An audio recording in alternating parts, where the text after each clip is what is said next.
Hola, hola, mis queridos amigos y hermanos. Bienvenidos al estudio de la palabra de Dios.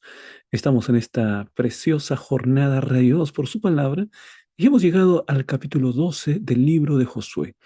Vamos entonces a extraer lecciones poderosas para nuestras vidas, pero antes vamos a hacer una oración. Querido y buen Dios que estás en el cielo, santificado sea tu nombre. Gracias, Señor, porque podemos estudiar tu palabra. Pedimos tu dirección, Señor. Pedimos tu compañía y tu fortaleza y que podamos entender las preciosas lecciones de tu palabra. Pedimos todo en el nombre de Jesús. Amén. En 1955, un joven pastor llamado Desmond Doss, famoso por su valor como médico de combate en la Segunda Guerra Mundial y sobre el cual incluso se ha hecho una famosa película, se enfrentó a un nuevo desafío: liderar espiritualmente a una comunidad civil tras haber sobrevivido sin portar armas. Aunque era tímido y sin formación teológica formal, se le pidió predicar y guiar a una iglesia que lo admiraba, pero que también lo ponía a prueba. Su testimonio no era de palabras, sino de una fe vivida con sacrificio. Al igual que Josué, Desmond asumió su llamado en medio del temor, pero confiando en el Dios que lo había sostenido antes. Así como Josué tuvo que liderar tras la partida de Moisés, Dos tuvo que guiar en tiempos de incertidumbre. Ambos nos enseñan que no se necesita experiencia humana perfecta para liderar, sino obediencia firme y fe en el Dios que nos llama. Josué capítulo 12, mis hermanos, presenta un registro de victorias obtenidas por Israel bajo el liderazgo de Moisés y de Josué. La primera parte recuerda a los dos reyes derrotados al oriente del Jordán, Seón y Og. Y la segunda parte, a partir del versículo 7, enumera a los 31 reyes vencidos en Canaán por Josué y los israelitas. Este capítulo funciona como un testimonio de fidelidad divina. Es un capítulo de celebración y de memoria, una evidencia histórica del poder de Dios obrando a través de un liderazgo obediente. Vamos entonces, mis hermanos, para poder examinar algunos versículos claves para colocar algunas lecciones en nuestro corazón. Veamos entonces el versículo 1 que dice lo siguiente: Estos son los reyes de la tierra que los hijos de Israel derrotaron y cuya tierra poseyeron al otro lado del Jordán, hacia donde nace el sol, desde el arroyo Arnón hasta el monte Hermón con todo el Arabá oriental. Bien, entonces está allí hablando acerca de la cantidad de territorio que había conquistado Israel. ¿M? Y está colocando ahí los puntos cardinales. ¿M? Está diciendo al otro lado del Jordán, que es hacia donde nace el sol, bueno, ¿no? Ese es al oriente, y también menciona desde el arroyo de Arnón hasta el monte Hermón y todo el Arabá al oriente. O sea, está dando una indicación de todo lo que era la frontera hacia el oriente. Ahora, aquí podemos ver, mis hermanos, cómo eh, las conquistas que Dios permitió nos hacen recordar un avance espiritual que comienza incluso antes del desafío principal. ¿M? Es decir, el pueblo de Israel, para poder conquistar todas estas tierras conforme Dios lo había prometido, antes tenía que tener obediencia a los principios de Dios. Debía tener un liderazgo que también estuviese firmemente anclado en la palabra de Dios. Entonces, ¿qué puede salir mal? Cuando Dios está al frente, cuando hay un liderazgo sabio que obedece la palabra de Dios y cuando hay un pueblo santificado que también se coloca en las manos de Dios. ¿M? Entonces, las conquistas de Canaán, las conquistas de la tierra en Canaán, fueron precedidas por las victorias espirituales del pueblo. En otras palabras, primero obediencia, comunión, relación con Dios, esa victoria que está en el ámbito de lo privado, en el ámbito de lo individual, cada israelita consagrado al Señor y después avanzando y avanzando bajo un liderazgo firme que obedecía también lo que está escrito en la palabra de Dios. Entonces aquí se reconoce, mis hermanos, que la victoria viene de la, de la poderosa mano de nuestro Dios. Así que Dios prepara victorias previas como evidencia de su poder para lo que viene después. Hay victorias que se obtuvieron bajo el liderazgo de Moisés. Evidentemente, no era tiempo de guerra, era tiempo de peregrinaje, pero muchas veces Moisés tuvo que enfrentar a los pueblos hostiles que no permitían la peregrinación de Israel. Israel incluso amablemente les decía, vamos a pagar el agua, vamos a pagar la comida que consumamos, déjenos pasar. Y muchas veces le salían al frente, ¿no? Y la verdad, mis hermanos, es que esas victorias que obtuvieron con Moisés fueron el preludio y fueron además también la evidencia de que con el poder de Dios era imposible que Israel fracasase en su misión. Así que mis hermanos, antes de tomar una gran decisión, antes de enfrentar un gran desafío, antes de enfrentar un gran proyecto personal, familiar, ya sea el matrimonio, ya sea el inicio de estudios, algún grado académico, algún nuevo trabajo, cualquiera sea el desafío que tenemos que enfrentar, mi querido hermano, la primera cosa es colocarse en la presencia de Dios y estar dispuesto a escuchar su voz, estar dispuesto a decidir en base a los principios de la palabra de Dios. Así que puedo ver cómo el Señor abre los caminos para Israel cuando ellos estaban caminando de la mano del Señor. A veces, cuando por ejemplo recordamos los tiempos en los que tuvimos que viajar al Brasil, nosotros éramos una familia, mis hijos eran pequeños, uno tenía 2 años y la otra estaba en brazo con 6 meses. Y el otro no nacía todavía, ¿no? Nació en el Brasil. Y entonces era un nuevo país, era un nuevo idioma. En un cierto momento uno se siente como niño porque si no puedes hablar, no puedes comunicarte al comienzo, ¿m? Parecía que las dificultades eran el doble de lo que habitualmente uno podía hacer en su país. Pero pasando el tiempo, mis hermanos, con fe en Dios pudimos tener una experiencia muy preciosa, muy bonita en el Brasil, en distritos misioneros, en las lindas ciudades de Teófilo Otoni, de Nanuque y en la ciudad de Belo Horizonte, donde estuvimos por 7 años. Así que pudimos ver cómo la mano del Señor nos abría paso. Pudimos ver cómo los grupos pequeños, por ejemplo, funcionaban en todas las iglesias. Recuerdo la iglesia de Nanuque, donde llegamos a establecer 90 grupos pequeños en ese distrito. Una de las experiencias más preciosas.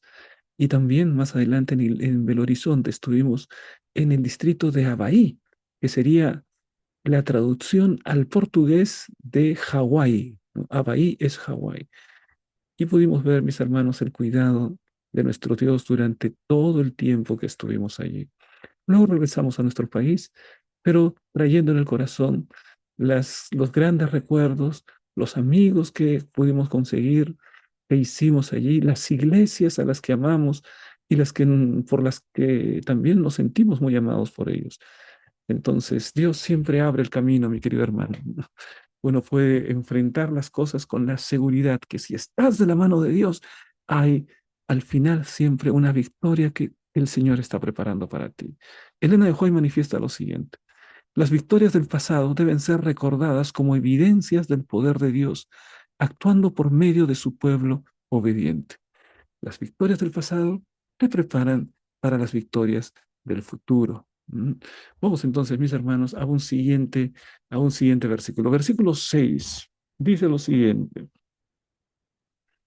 a estos derrotaron Moisés, siervo de Jehová, y los hijos de Israel, y Moisés, siervo de Jehová, había dado aquella tierra en posesión a los rubenitas, a los gaditas y a la media tribu de Manasés. Bueno, las victorias de Moisés fueron antes de cruzar el río Jordán. ¿M? Y fueron victorias que permitieron conquistar una tierra que quedó en manos de la tribu de Gad, de la tribu de Rubén y de la mitad de la tribu de Manasés. O sea, ellos heredaron una tierra que no era cruzando el Jordán, que era antes del cruce del Jordán. Incluso Moisés les dijo, ¿cómo ustedes pueden pensar en hacer esto? Quieren quedarse aquí y después no van a querer ayudar a sus hermanos para la conquista de la tierra de Canaán. Y ellos firmemente hicieron una promesa: nos vamos a quedar aquí, pero vamos a ayudar a nuestro pueblo. vamos a pelear y no nos vamos a asentar en esta tierra hasta que hayamos obtenido la victoria completa en la tierra de Canaán. Y así fue. Y entonces allí se quedó antes de cruzar el Jordán. Bueno, ellos cruzaron el Jordán, obtuvieron la victoria y después tomaron posesión de las tierras que estaban más allá del Jordán. Mis queridos hermanos, aquí podemos ver cómo Dios cumple sus promesas, ¿m? Y cómo las promesas de Dios incluyen herencia, identidad y cumplimiento para cada una de las tribus. Las tribus que cruzaron, bueno, en realidad todas cruzaron el río Jordán, pero de esas 2 tribus y media regresaron para tomar posesión de aquellos lugares donde habían derrotado a esos reyes y que les había permitido que sea tierra para los israelitas. Así que Dios tiene una herencia específica para cada uno. Dios tiene un plan específico para cada uno. Nadie queda fuera de su plan. En el gran plan de Dios, mi querido hermano, hay un plan para ti. Por eso es bueno que podamos lo más temprano posible descubrir cuál es el propósito que Dios tiene para nuestra vida. Hay un propósito general, pero hay propósitos específicos. ¿Cuál es el propósito general que Dios tiene para tu vida? Bueno, el propósito general es que tú puedas aprender a ser como Jesús, que en la comunión que tengas con Cristo puedas aprender a reflejar su carácter. Ese es el propósito que Dios tiene para cada uno de los seres humanos, que podamos reflejar su carácter y que para eso permitamos que el Espíritu Santo trabaje en nuestra vida. Propósito general. Eso es lo que el Señor quiere. Pero hay también propósitos específicos. Por ejemplo, es posible que el propósito que Dios tiene para ti es que lo alabes a través de la música o que desarrolles algún don espiritual de manera extraordinaria para poder alabar su nombre, para poder bendecirlo, o que puedas trabajar en algún comité de recepción de la iglesia, en algún grupo pequeño, o que seas un predicador, un evangelista, un visitador, o que seas un instructor bíblico. Allí ya los dones espirituales ya son más específicos. Por lo tanto, para servir al Señor, mi querido hermano, cuanto antes descubre tu don espiritual. Así como cada tribu tenía su propia herencia, también en este tiempo cada uno de nosotros también tiene una herencia específica con la cual podemos servir al gran Dios del cielo. No estás fuera del plan del Señor. Por favor, no pienses como alguna hermana me dijo, pastor, cuando se repartieron los dones. Yo llegué tarde a la repartición de dones, ya no había ninguno para mí. No, mis queridos hermanos, todos tenemos un don. No necesitas compararte con otro. No tienes que ver la herencia que recibió otro, no. Porque la herencia que tú has recibido es grandiosa también. Y necesitas trabajar en esa herencia de tal manera que con eso hagas algo extraordinario para la gloria de Dios. Dios tiene un propósito para cada miembro de iglesia, para cada miembro de tu hogar, para tu hijo menor. Hay un propósito para su vida. Ora para que él encuentre ese propósito. Para tu hija del medio, para tu hijo mayor. Ora para que encuentre el gran propósito que Dios tiene para su vida. Porque cuando uno encuentra ese propósito, entonces la vida tiene sentido. La existencia se dirige toda hacia conquistar el propósito divino. ¿Mm? No te preocupes si, por ejemplo, no fuiste aceptado para una universidad a la que tanto querías estudiar. Ah, de repente, el Señor tiene en otro momento una victoria grandiosa también en ese mismo lugar. O de repente servir en las misiones, como con varios estudiantes de nuestra universidad aquí en Lima, la Universidad Peruana Unión, salen para cumplir un año en misión. Van a la ventana 1040, ¿no? En el norte de África, en Arabia, en países musulmanes, cumpliendo la misión, un año en misión, y a veces se prolonga mucho más. Entonces, necesitamos encontrar el propósito para nuestra vida. Y cuando se lo encuentra, la vida tiene un sentido muy especial porque sabes que estás haciendo la voluntad de Dios. No debes temer, mi querido hermano, con el Señor te asigna alguna parte, te da un desafío, un cargo donde servirle en la iglesia. Cada porción viene medida por su sabiduría infinita. Vamos ahora a otro versículo, versículo 7. Leemos Josué capítulo 12, versículo 7. Estos son los reyes de la tierra que Josué y los hijos de Israel derrotaron del lado occidental del Jordán, desde Baal-Gad hasta el llano del Líbano, hasta el monte Halak que sube hacia Seir, y cuya tierra dio Josué en posesión a las tribus de Israel conforme a su distribución. Fue grande la tierra conquistada, ¿no? Para un pueblo que salía de Egipto, que no tenía nada, que marchaba a través del desierto como peregrinos, como nómades, no se establecían en un solo lugar, 40 años peregrinando en el desierto, sin una tierra específica. De pronto el Señor les cumple la promesa, la tierra prometida. Y ahora esa tierra que está allí, había que conquistarla. La promesa estaba allí. La estrategia venía del cielo.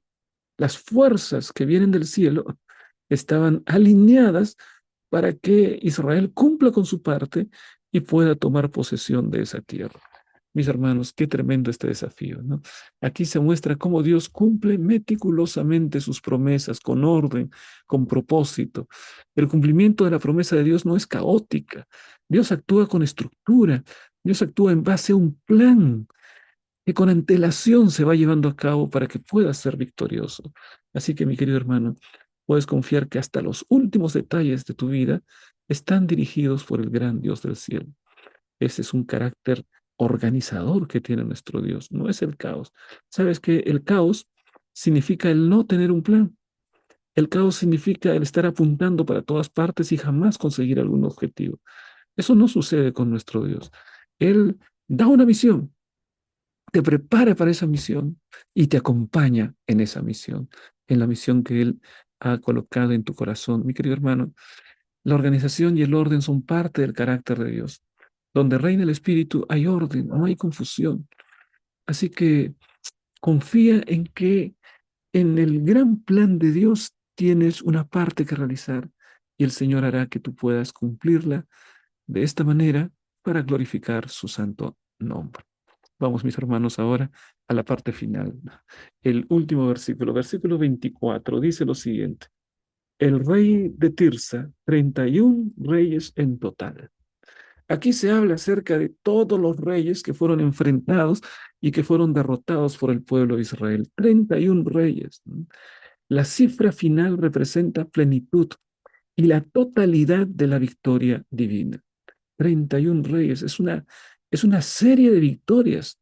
Es una gran cantidad de hazañas realizadas por Israel para un pueblo que había sido esclavizado y que había peregrinado en el desierto. No está mal, ¿verdad?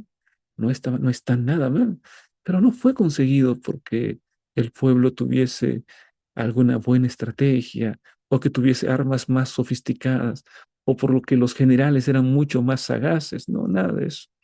Nada de eso. El secreto de la victoria estaba en el Dios de Israel. Y el secreto de la victoria estaba en la obediencia a los mandatos y a la estrategia del Dios de Israel. Así que cada obstáculo que ellos podían vencer les confirmaba que ninguna promesa de Dios quedaba incompleta. Mientras iban avanzando de modo avasallador, iban cayendo los reyes, iban cayendo las ciudades. Israel iba prosperando, pero por su obediencia a los principios de la palabra de Dios, hasta que la tarea fue completada. Qué importante es. A Dios no le gusta dejar las cosas a medias. ¿M? A veces nosotros dejamos las cosas a medias, ¿no? A veces dejamos las cosas por la mitad y un proyecto inconcluso, eh, una, eh, vamos a decir así, un desafío que quedó a medias, un, un proyecto de estudios que quedó a medias, y sin embargo, nosotros podemos ver que aquí el Señor completó con todo, toda la promesa que había dado terminó. Así que el Señor no le gusta que nosotros dejemos los proyectos a medio hacerlo, sobre todo aquellos que tienen que ver con nuestra vida espiritual, con nuestro crecimiento espiritual. Mm.